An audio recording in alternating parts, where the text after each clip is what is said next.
Fala galerinha, professor Carlos Alex, vamos fazer mais uma questão da UES 2019.1 que diz assim, ó.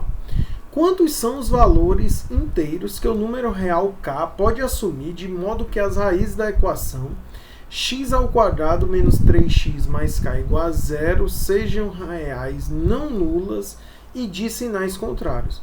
E que a equação x² mais kx mais 1 não tenha raízes reais. O que acontece? Vamos caso a caso, certo? Primeiro caso, x² menos 3x mais k igual a zero. O que ele falou? É que as raízes, de modo que as raízes sejam reais não nulas. O k é o c, né? Então, se eu for analisar, eu consigo pegar a relação de Girard, que o produto das raízes, ó, x1 vezes x2 é o que? C sobre A. E aí o C é K e o A é 1. Então dá K. Qual é a conclusão que eu tiro aqui, certo? Que o K ele vai ser negativo. Porque se as raízes, ó, são sinais contrários, ó, o que acontece? Um é positivo e o outro é negativo. Ou ao contrário, não sei quem é quem, mas um vai ter que ser positivo e outro negativo. O produto dá negativo, só mais com menos. Então a primeira conclusão que eu tiro é que o K é um número negativo. Vamos com muita calma, certo? Depois, o que acontece? Quando eu continuo no segundo caso, ó, eu vou pegar a segunda equação, x² mais kx mais 1 igual a zero. Ele fala assim, não tenha raízes reais. O que acontece? Para não ter raiz real, nós temos que lembrar de três propriedades, né? O delta, quando é positivo, o delta, né, para achar as raízes, ele tem duas raízes reais e distintas. No nosso caso, não tem raiz real. Delta igual a zero possui duas raízes reais e iguais. Reais e iguais. E o último caso, delta menor do que zero, não possui raiz real.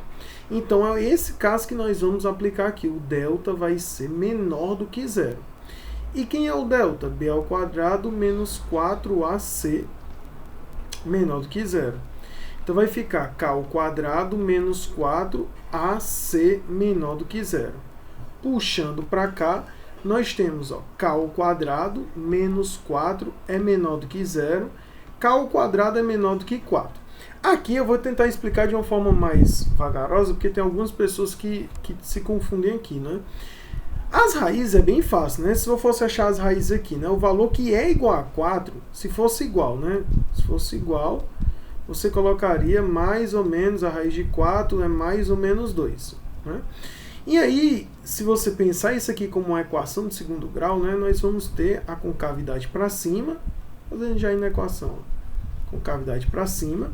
O A é positivo, o A é o cara que está com K². Ó. Nós estamos olhando só para essa equação aqui. Ó. E aí o que acontece? Eu sei quem são as raízes. Bolinha aberta, porque não pertence, não é? Ó. Aí, ó, quem se está subindo, positivo. Se está descendo, negativo. Se está subindo, positivo. Eu quero os caras que são menores do que zero. Não é? Ó, menores do que zero.